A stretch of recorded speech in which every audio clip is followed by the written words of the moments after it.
Education সিস্টেমের শুরু করতে গেলে আপনাকে যেতে হবে 1813 খ্রিস্টাব্দে, যখন ব্রিটিশ সরকার প্রথম একটি অ্যাক্ট আনে, যে অ্যাক্টের নাম ছিল চার্টার অ্যাক্ট অফ 1813।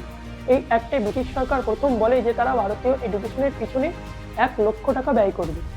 কিন্তু বলা আর করার মধ্যে কতটা পার্থক্য সেটা আপনিও জানেন, আমিও জানি।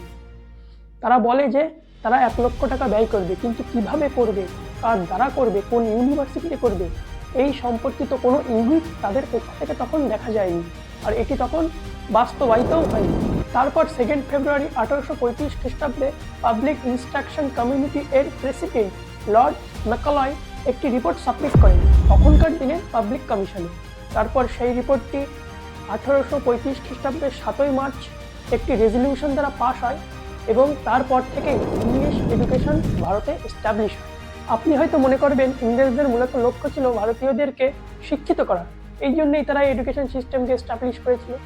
কিন্তু আপনাকে যদি বলি এর উল্টো, ইংরেজরা ভারতীয়দের জন্য এমন একটা এডুকেশন সিস্টেম এস্টাবলিশ করেছিল যে এডুকেশন সিস্টেমে ভারতীয়রা ওয়েল মেনটেন্ড লেবার হয়ে থাকতে পারে, মানে তারা যেন শুধু অর্ডার বোঝে আর কাজ করে।